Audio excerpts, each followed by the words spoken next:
Attorney Gray and Attorney Darren Parks and myself, we objected back in August to this prosecutor. We even wrote a letter to Governor Jay Nixon requesting a special prosecutor to be appointed. We objected when he informed us the process that he was going to use that was different than anything else, different than any normal grand jury that you would have presented.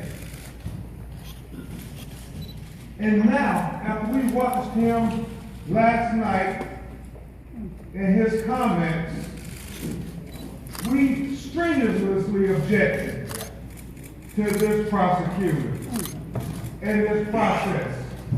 But this morning, after we, like all of you, went through as much of the information, I think it was described as a data dump.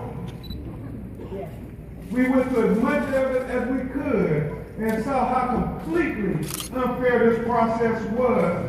We object publicly and loudly as we can on behalf of Michael Brown Jr.'s family that this process is broken. Right. The process should be indicted. It should be indicted because of the continuous systematic results that is yielded by this process. And let's be very honest. Let's be very honest about this process. We have the local prosecutor who has a symbiotic relationship with the local police and the local police officers who sit in judgment whether to indict the police when they brutalize or kill a young person from our community. And normally, that prosecutor has no relationship or no regard for the young person of color. And so, as Attorney Gray and Attorney Parks predicted at the beginning, we could foresee what the outcome was going to be. And that's exactly what occurred last night. But it is awfully troubling when you look at what was released and you hear about the police officer who shot Michael Brown Jr. in broad daylight, the unarmed teenager, and you hear he testified for 4 hours, and you had to scratch your head, kind of like we all did, to say, when is the prosecutor going to cross-examine the killer of an unarmed person? A first-year law student would have did a better job of cross-examining the killer of an unarmed person. Talk about it! Talk about it!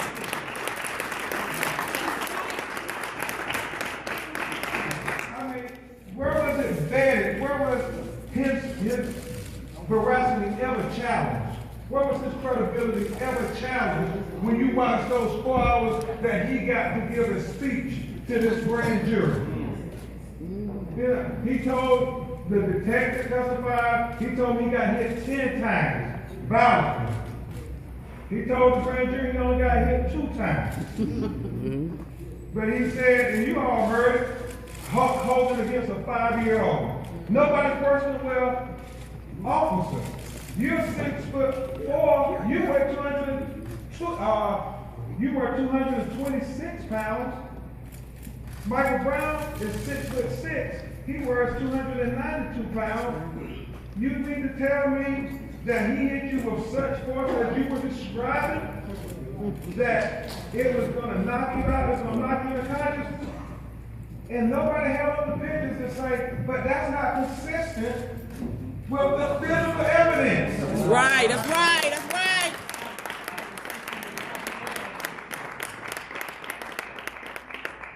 We object to this process because all across America, President Hayes, whether it's in New York, Los Angeles, California, Cleveland, That's right.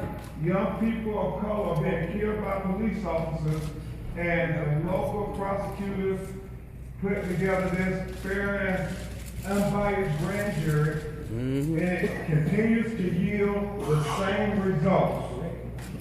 Now, I've been told, Mr. Morial, that if you continue to do the same thing over and over again and expect a different result,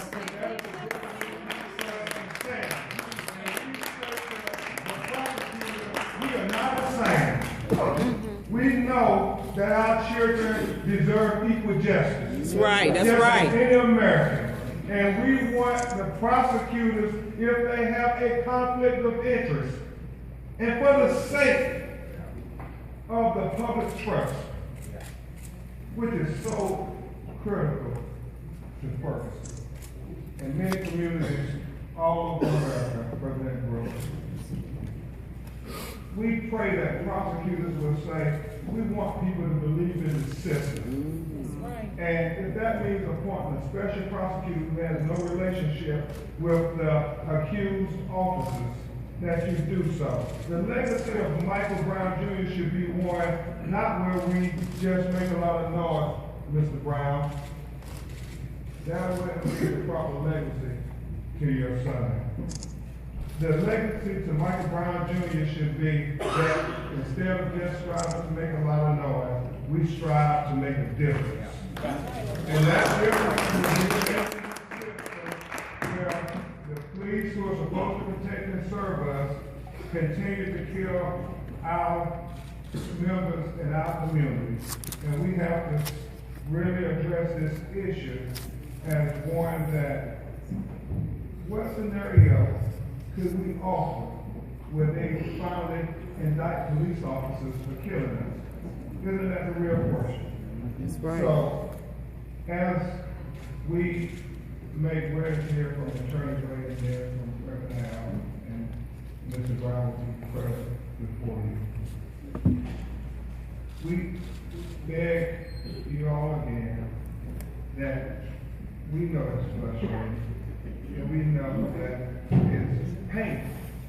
It's painful to any parent, especially parents of young people of color, because we worry about our children every day. I mean, every day when we hear they have an encounter with the police representative, I mean, our heart just stops. And it shouldn't be like that. We should be able to expect the police to treat our children just like they treat any other children in any other community. And so, to hopefully really address this issue, we want the proposal for the Michael Brown law. That is the proposal that every police officer in every American city has a video body camera. So it will be transparent. And we won't have to play this game of witnesses, memories, and secret grand jury proceedings. It'll just be transparent. That's right. And we can see it for ourselves. And we can hold people accountable when they have interactions with citizens, because this system is so unfair to the citizens. And we're all American citizens. And we ask that everybody, not just the entire St. Louis community, but all of America, join us in demanding change, making a difference in the lives of our children and for the sake of our community, and especially for Michael Brown Jr., who is crying out from the grave. You know, so many thousands of other people of color have been killed by police, saying, you all have to change this system. Attorney Gray. I'll be very brief. I just want to remind everybody present, and Crump so eloquently pointed out, we said from the very beginning that the decision of this grand jury was going to be the direct reflection of the presentation of evidence by the prosecutor's office. If they present evidence to indict, there would have been an indictment. If they don't present the evidence in a manner to secure the indictment, then there won't be an indictment. That's right. So this grand jury decision, we feel, is a direct reflection of the sentiments of those that presented the evidence. We appreciate the data though. We appreciate the fact that we got a chance to hear or read all of the testimony. We saw what was presented, but we didn't hear how it was presented. Right. We didn't get a chance to hear the inflections in the voices. And the cynicism and the sarcasm and some of the questions that I read just jump off the pages at you. So it's all in the presentation of evidence, and I don't want anybody to be misled in any other way. I would also caution all those in the media that we still have an ongoing investigation. That's right. I'm not going to comment on very much of the evidence at all. I'm just going to ask that you have transcripts, read it for yourself. That's right. As I read the testimony of one person, Officer Darren Wilson, he indicted himself. Most of what he said is in line with the physical of the living evidence. You read it for yourself. You have it. It's right there in front of your face.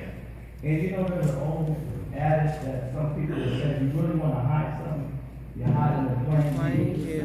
It's right there for us to see. Now, I'm just going to encourage the ongoing investigations to continue to do what they have to do.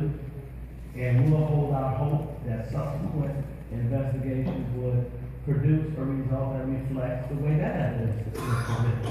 I would only say to you that over 50 witnesses, and only 4 or 5 of them are relevant. Right. Well, Right. 55 for? Right. If you already know going into it that a person didn't see the event, they already told you that, then why would you present them before the grand jury? That's right. That's right.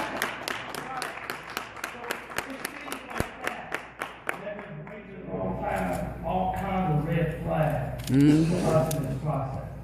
We're going to hold our hope that at some point justice will be served and we will at least have a presentation of evidence that is fair and impartial. And then we will allow the chips to fall where they may. Without any further ado, I'm going to Mr. Al Sharpton.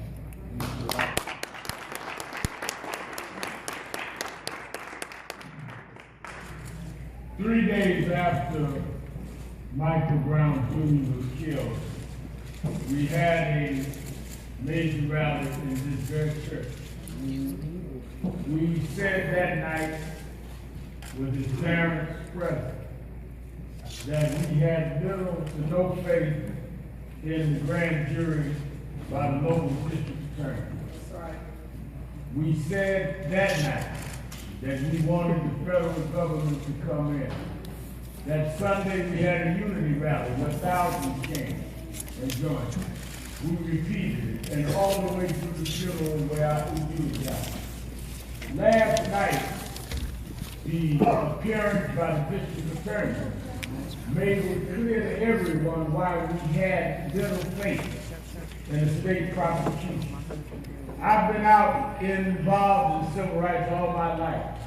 We have seen cases go ways that we felt were right and ways that we felt were wrong. I've never seen a prosecutor hold a press conference to discredit the victim. Amen.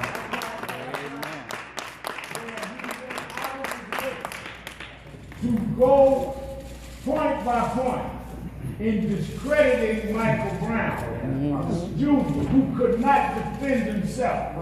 How do you, in explaining why you are not indicting a man that killed, try and convict a young man for shoplifting that can't explain it to you? Try to convict him for interfering in the police car when you don't hear his side of the story. Right. Have you ever heard a prosecutor go in a press conference to explain to the press why the one that did the killing is not going to trial, but the victim is guilty of separate things?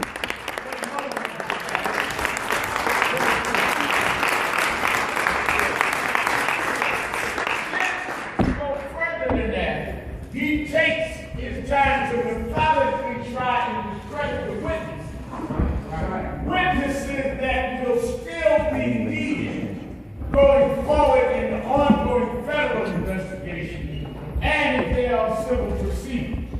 What is the purpose of Mr. McCullough trying to undermine the credibility of the witness, undermine the credibility the victim, still has not explained to us how you have a man on the force that feels like he's a child up against Hulk Hogan. Right. So what kind of training and policing do you do? And still has not explained the original altercation began over what in the first place and why he in turn fired the fatal shot. Let us not forget the only one that makes a presentation in the grand jury is the prosecutor. There is no cross-examination. So for him to talk about inconsistency is unchallenged because there's no one representing the other side to come and cross-examine. That's right. That's right.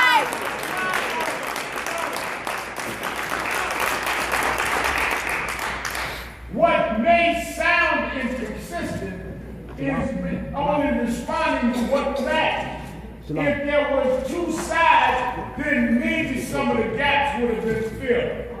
But when you have the attitude of a prosecutor that feels it is his duty to go out of his way to try and discredit a young teenager that can't speak for himself, then America saw why we said from day one the federal government needs to step in to protect the rights of Michael Brown Jr. and to protect the rights of the citizens. It also was very strange to us that he lectured the media. A media that he and others had no problem when you leaked the videotape of Michael Brown a media that you had no problem leaking all kind of favorable stuff for the prosecution. A media you had no problem leaking things for the officers. So it seems to me that he has had the use of the media, then has a strange decision in a town that has been tense, in a town that has been forecast to have all kinds of problems. His solution is, let's announce it at night after dark. Let's make sure that all the kids are home, that all of the students are back for Thanksgiving break, and it's dark outside. And we will announce it. Then I'm going to get up in the dark and castigate the character of Michael Brown Jr. I think that it was irresponsible. I think that it was unnecessarily provocative. But I think it only cleared why many of us said, let's go to the federal government from the first place. He implied last night that the federal government and the state investigation ran hand in hand and ended last night. That is not the case. The Attorney General has released a statement saying the federal government investigation continues in the killing and in the review. And Mr. McCullough's statements last night led others to believe differently. Let me be very clear that we were not surprised at what the outcome was. That's right. Certainly it is painful for the mother and father. Certainly there'll be emotional reaction. I've never seen a case where there wasn't. You deal with their flesh and blood. But let the record be clear. You have broken our hearts. But you have not broken our backs.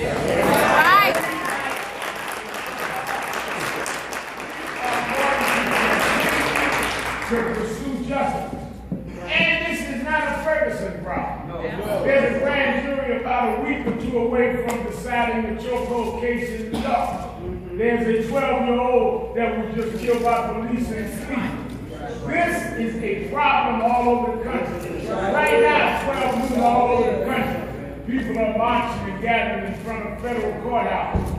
National Action Network, NAACP, National Earth League, all of our members are coming out. Empowerment movement. Today, on the Saturday, we'll be all over the country. We will continue to fight for a new level of accountability of policing in this country. That's right.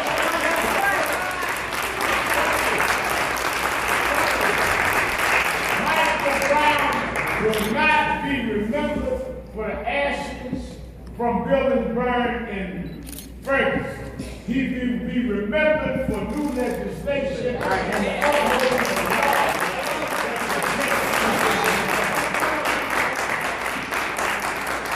Let me also remind you, for over 100 days, young people, older people, people of all races marched and rallied in this city. And they did it peacefully and non-violently. Yes, those that got violent last night, those that acted in a destructive manner, does not represent the spirit of Michael Brown. It was those young people, those old people that stood no matter what the weather for over 103 days, that kept going. Those are the ones that have stood for Michael Brown. They are on Brown's side. Those that burn are on their own side. If you're on Michael Brown's side, you walk with dignity. If you're on Michael Brown's side, you stand up with pride and call to uphold the law. If you do anything to harm others, you're on your own side. You're not on Brown's side. We are on the side of Michael Brown to fight for what is right. Don't know.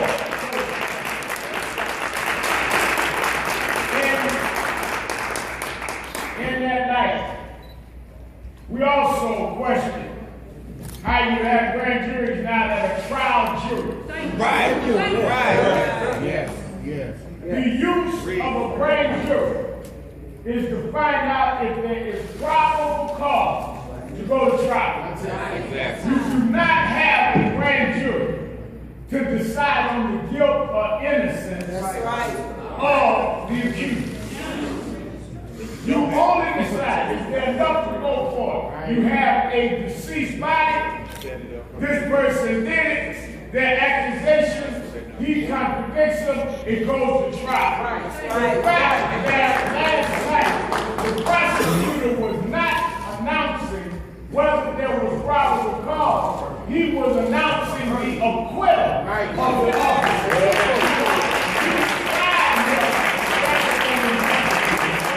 And that is a miscarriage and a misuse of the grand jury system. That's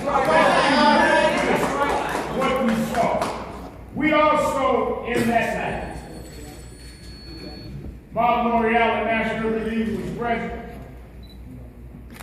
Cornell Brooks, Dr. Brooks, president of the ACP, Melanie Campbell of Black Leadership Roundtable, women and panel members of the National Bar Association, and I have called an emergency civil rights leadership meeting in Washington, D.C. next week.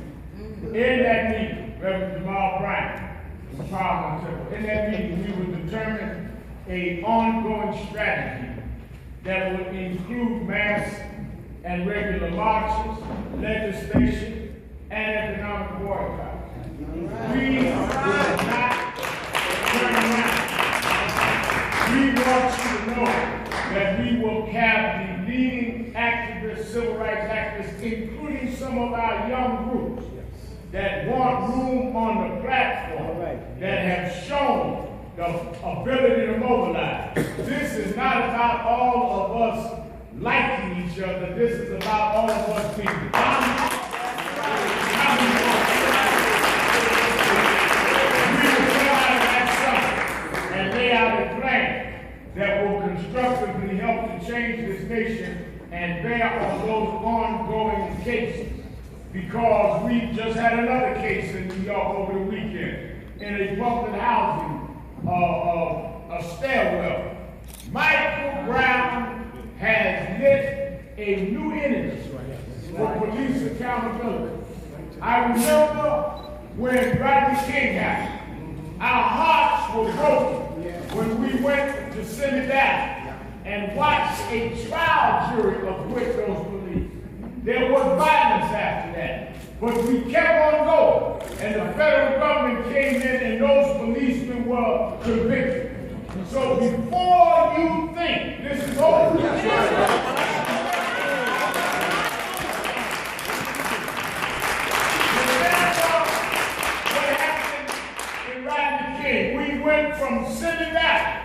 to the federal government, this will not end in the valley here. We're going to keep on going.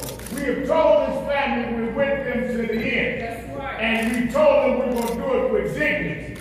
And we told them we were going to do it to finish the cause. That is why we're here today, to let Michael Brown Sr. and Liz know that we may have lost one round. But the fight was not over. That's right.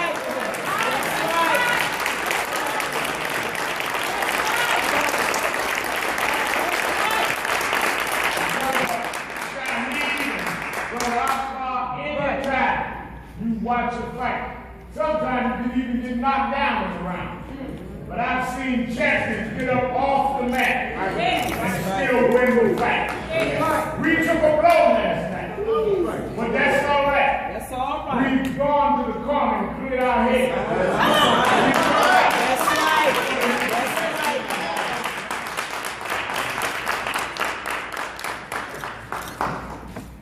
Thank you, Reverend Sharpton.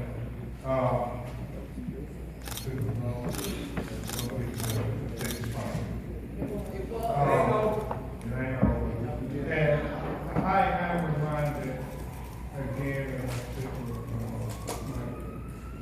co-counsel, Trent means the prosecutor is supposed to prosecute. Not the defense attorney, but the person that is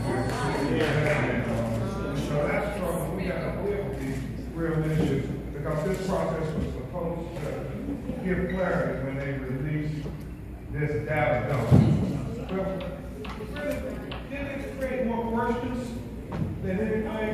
So with that, we will try to address some of your questions.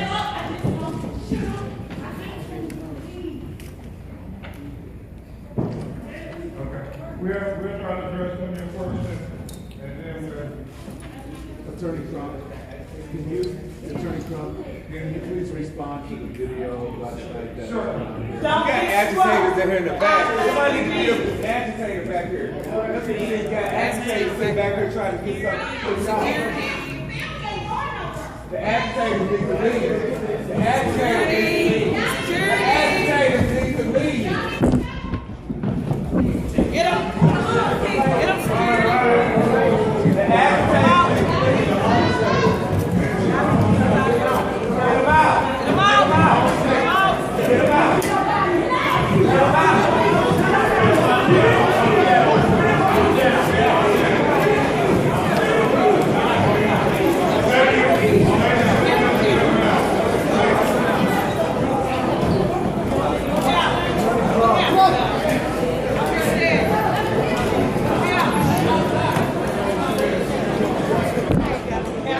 Say so? Who was the man? I don't know, they just say he's agitated. Did they say to me, the press conference Did he over? say something? I guess so. I mean, it looks to me like it's a... Yeah, I'm not what. Did he say anything or what? Very good question. This was caught on video following the grand jury announcement was born out of desperation and frustration after watching the decision that the killer of her unarmed child would not be brought to justice.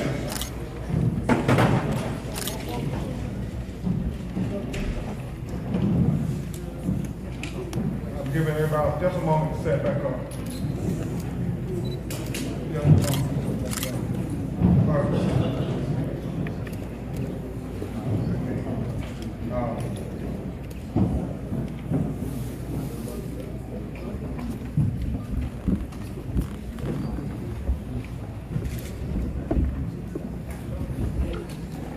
Let me say this before y'all get started. There was a so-called reporter, blogger, saying some stuff like this. I came on to stir things up that John responded to. So before y'all act like there was a disturbance among the folk, they were concerned about him coming in as a blogger, castigating me. We went, Michael Sr. and I, to tell them, let him say what he wants to say. So I just want y'all, when y'all run the pictures, disruption at the conference. It was one of y'all bloggers. Amen.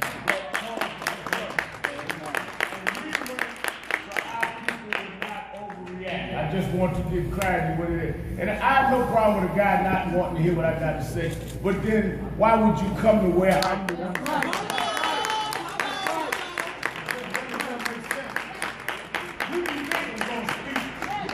Press conference. That's just like all the folks that like me on Facebook to cuss me out. That really don't make a lot of sense. Right.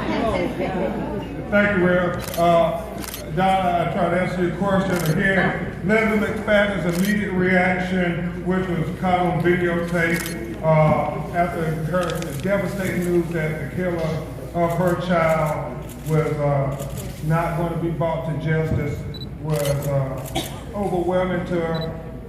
She, as a Ferguson community, understands that we all have a responsibility to protect the community. Michael Brown Sr. is here speaking on behalf of his family, and you all saw his PSA where he continued to ask for calm. And that's one of the reasons why he is not speaking today. You don't want to be able to use the raw emotion of a family that has been devastated once by seeing their child dead on the ground, and then getting the devastating news of a prosecutor who was supposed to go and represent people like Michael Brown, but accused Michael Brown. So that's the raw emotion of it, and we try to move on, focused on the cause of saying nobody is going to condone violence, and we're going to reject it. And as Reverend Al said, people who do that stuff, it's not appropriate. Michael said it so eloquently, asking for peace and calm. So we'll move on. Attorney Crump, I don't think anyone is questioning My the. first question is, did you ever get a sense from the prosecutors of what the votes were? That's number one. And number two, what do you say to the prosecutors saying that, we've opened all this evidence up, we've given everyone a chance to take a look, we've been transparent. They've actually made an effort to be above and beyond transparency. Two quick things on that. As Attorney Means just reminded me, prosecutors, when you come to put on your case, you don't put on your worst case, you put on your best case.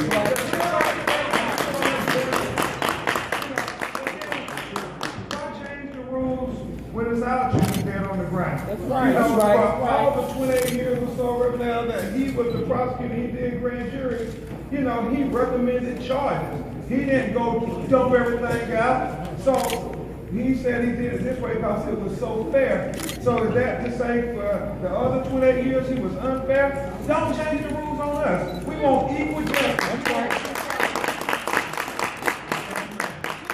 Last night, as we covered the protests in front of the Ferguson police station, it was packed with riot police, state troopers were there, all the advanced weaponry was there.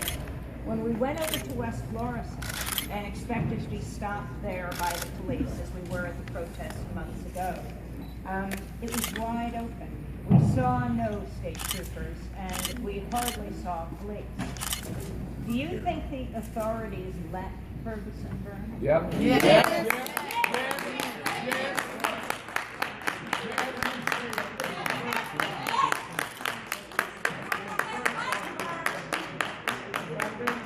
Second question has been answered. The first part of your question, it is, and you are probably more aware than most of the media, if not all that are here, it has been the legacy of his civil rights movement that you always had to go to the federal government and could not depend on the states. Whether it was Goodman, Cheney, or Swerner, whether it was Michael Brown Jr. So we are not in a strange place. We had hoped we'd be in a different place, but it's not strange. And I think that it is interesting that on the day that Goodman, Cheney, and Swerner were given the Medal of Freedom was the day that McCullough decided in the dark hours to announce his state decision on the Michael Brown case. And 8 years ago today, Sean Bell was killed by police in New York. So all of these things come together. But I think the lawyers have stated the legal case. I say that many of us, well, Mark Morial and Cornell Brooks and all of us, this is not our first rodeo, McCullough. We will deal with this.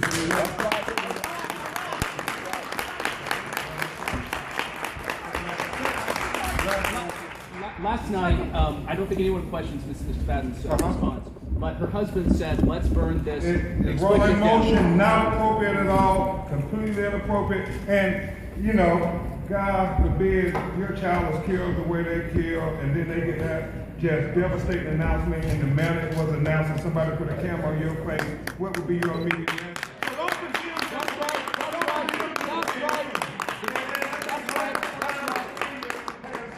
Very clearly for Michael Brown Jr.'s family that they want people to behave in a responsible, peaceful manner. Right. And we're not going to keep dwelling on this because we're trying to focus on the issue of getting this system corrected so we don't have people feeling so frustrated that they got to go march throughout the night for simple steps.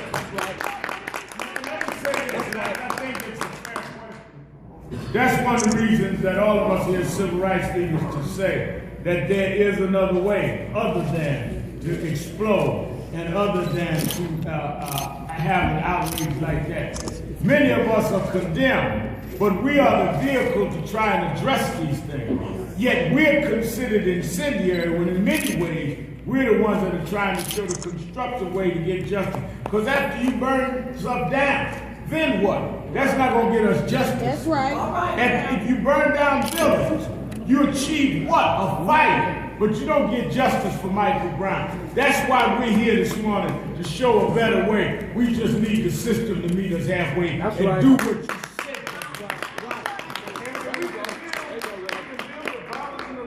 Last night, but we also condemn the violent acts that happened on August 9th.